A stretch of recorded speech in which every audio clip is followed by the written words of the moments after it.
Greetings, citizens of Gotham. I'm K-Wing, and this is your Bat News. The plot for Matt Reeves' Batman movie has been leaked. More right after this. You do not want to miss this.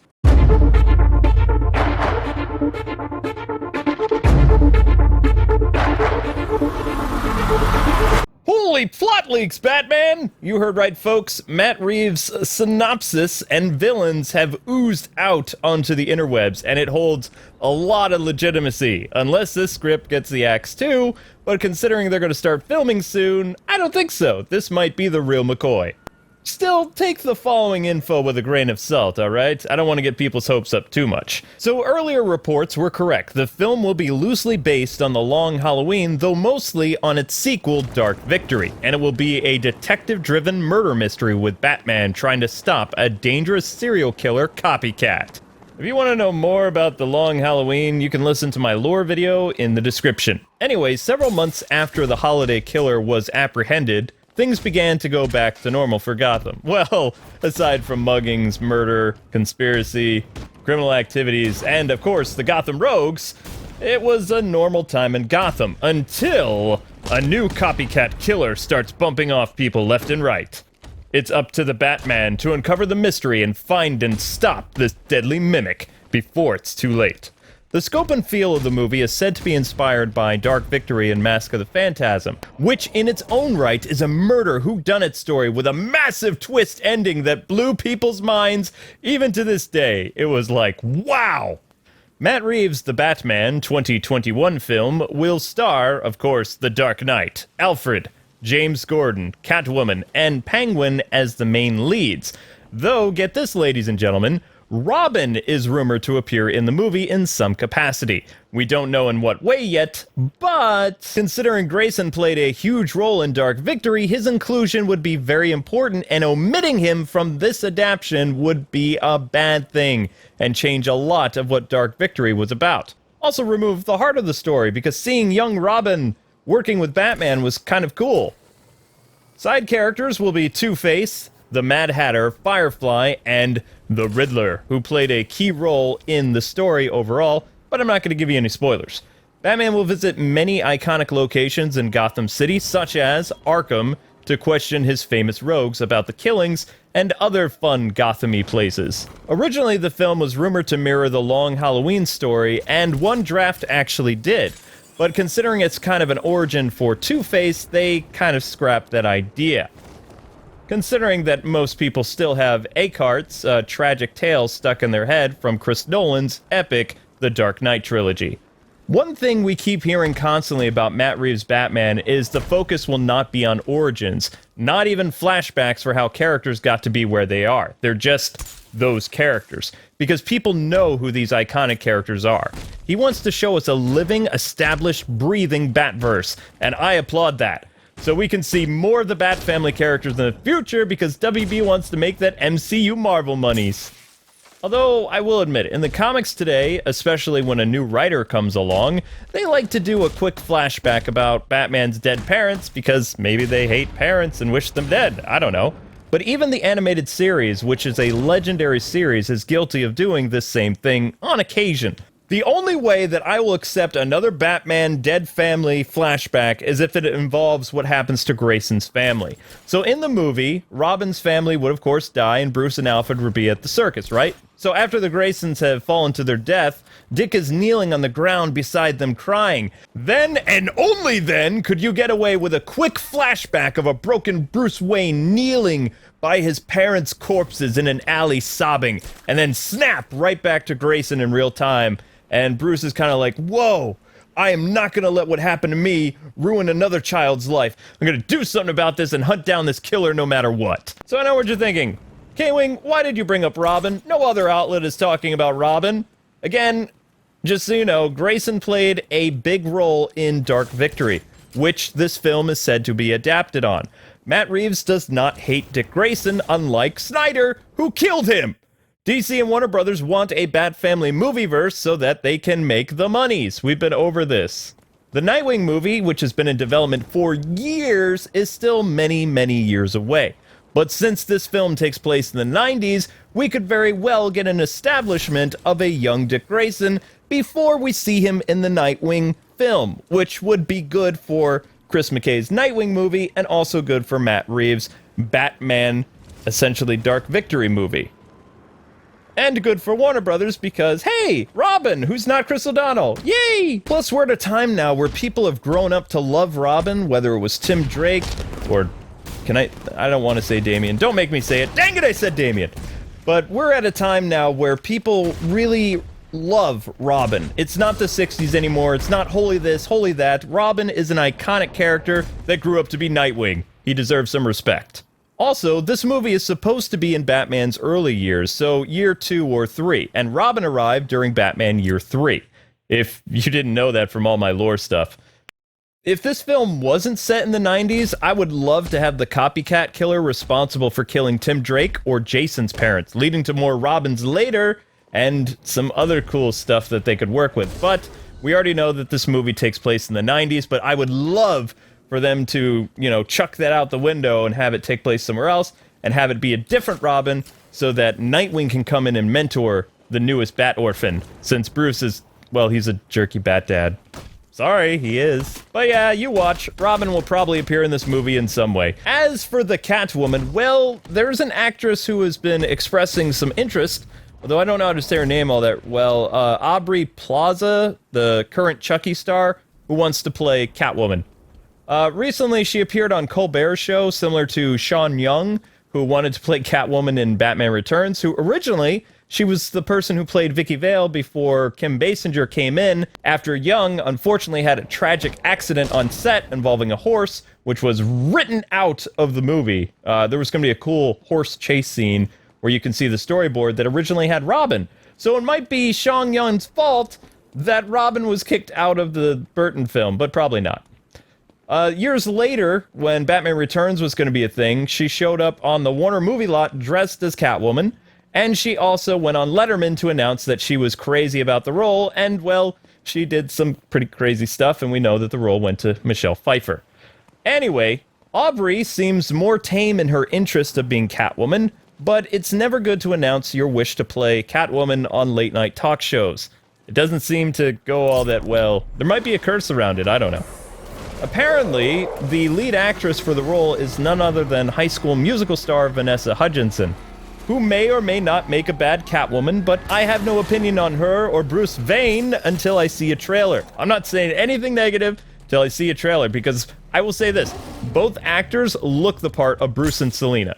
So I could see them having some good chemistry, and I think she would be a pretty good Catwoman. The Penguin is going to appear in this movie, and it's the first time we've seen him since Danny DeVito played him in Batman Returns. A lot of Batman Returns stuff is coming up today, isn't it? My bat brain is happy. So he'll play kind of like a crime boss role, similar to his Arkham counterpart, though more swanky nightclub owner slash black market dealer than crazed, murderous, flightless bird. Originally, this character was planned to appear in Affleck's Batworld or DC Cinematic Universe, and of course, Harley Quinn's movie, but that role was altered for Roman Sionis, aka the Black Mask, for his battle with the birds. So Penguin ended up migrating over to this film. At this time, other than Batman interrogating Penguin for intel on the serial killer, well, we don't really know what kind of foul role Penguin will play. As for the Riddler's role, it's said to focus on a battle of wits with the Caped Crusader, since the character uses his keen intellect to challenge Batman over his lack of brawn. Examples floating around is John Glover's Riddler from the animated series, who used clever riddles and death traps to battle the Batman. I don't really see him as being the sole mastermind behind the new killings, but he will definitely pester Batman similar to the Arkham games. At least, I hope so. Minus all the really annoying, Riddler trophy things. Those things can die in a fire of 1,000 suns. Speaking of fire, Firefly is an agent of chaos that likes to destroy things. Oh yeah, and he loves fire. A lot. I don't see him being the new murderer, but maybe, just throwing it out there, he could be one of his victims. Who says that the slayed have to be random citizens of Gotham? Why can't they be rogues? Why else would Batman take an interest? I mean, this is just me spitballing. I have no idea, but that's how I would do it. Throw a curveball. Be like, Somebody's going off bumping Batman villains like Mask of the Phantasm style. The fact that they put Mask of the Phantasm as one of their inspirations, well, guess what was happening? The killer was going around bumping off mob bosses. So why not costume cronies? Anyway, he'll probably just show up and burn Gotham to the ground or something. But my idea would be money in the bank, Warner Brothers. I'm telling you. Mad Hatter, besides being, well, mad, Batman will interact with this character along with James Gordon and Alfred in the movie. This has been confirmed due to the leaked script details. But again, this is more or less just a synopsis. I wish I had more of the script, but I'd probably get sued. The only thing I find troubling is the last rumor flying around, which is driving me, well, batty. Click ahead if you want to avoid this potential spoiler, because it's pretty big. Psst, they gone? Okay. Warning is over. So, apparently, Mr. J, that's right, the Joker, may show up and be the new crazy killer, or it could be Hush instead, which would be dumb because you'd have to lay a lot of groundwork for Hush. I mean, you could kind of go and do the whole Long Halloween and have Hush be responsible, but they already said they like Dark Victory better. The reason why Long Halloween worked is because, well, you as a reader didn't know who the killer was. In fact, it was a lot of guessing and twists and turns around every page. The perfect Batman murder mystery until the very end and the shocking reveal.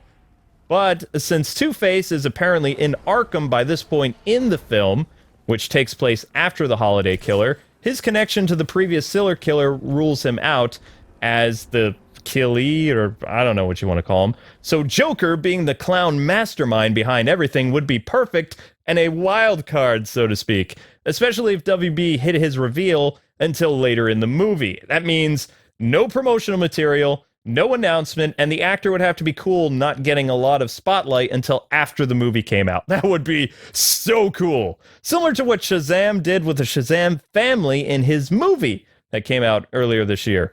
That kind of twist would be a big wow, gotcha moment that would have people talking for years. Similar to what happened with Mask of the Phantasm and who the villain really was in that movie, because it just ripped out your heartstrings and then stomped on it and put it back in your chest while it was still beating, and you're like, why? Why was it that person? It was supposed to be the other person, but no, it was this one!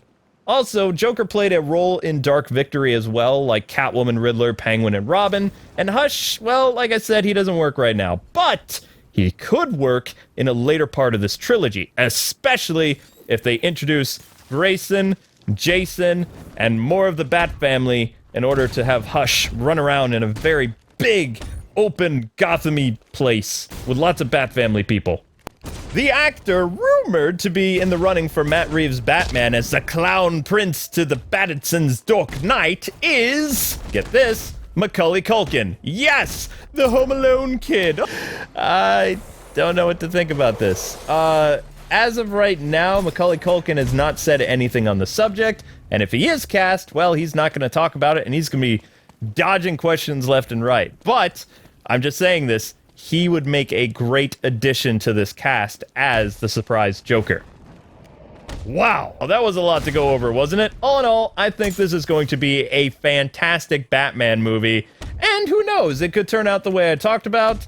I only have the synopsis, so it's not like I know every single thing that's going to happen in the movie, but, you know, I'm pretty good at predicting this stuff, minus that one time Warner Brothers gave me those weird Batman v Superman books that had nothing to do with the storyline of Snyder's movie. It's like there was two different writers. The guy who did the Snyder movies and the guy who did the promotional materials, because it was like two different universes. Personally, the person who wrote the book, Batman Superman on Fire or whatever it was called, was better than Batman v Superman story. It was more concise, it was well written, and it had a non-murdery Batman. So, anyway. But now I want to hear from all of you guys. What do you think about this plot synopsis for The Batman 2021? That's what you have to say, because there was a Batman 2004. Whatever. Yeah, I'd love to hear what you guys think about this. We have yet to see, ladies and gentlemen, a live-action Mask of the Phantasm type of movie about whodunit, murder mystery style with Batman. And him actually using his detective skills. And I'm not talking about the stuff that Keaton did, where he's on his little computer with his glasses trying to look all smart in his turtlenecks. I'm talking actual detective work. We have not seen that in a movie. We just see Batman on the computer, and that's not detective work completely. There's a lot of groundwork involved with using science and stuff. So, yeah. So anyway, if WB plays their cards right and keeps a lot of stuff out of the public eye, then they very well could have another Batman film to challenge Chris Nolan's Dark Knight trilogy. But I say this with sincerity, okay? I really hope years from now, people won't remember Pattinson as a teen vampire. They'll remember him as the Batman. Thanks for watching this video, guys. Like, comment, subscribe. I will see you all soon with another Bat-tastic video. Till then, Gothamites, watch for my sign.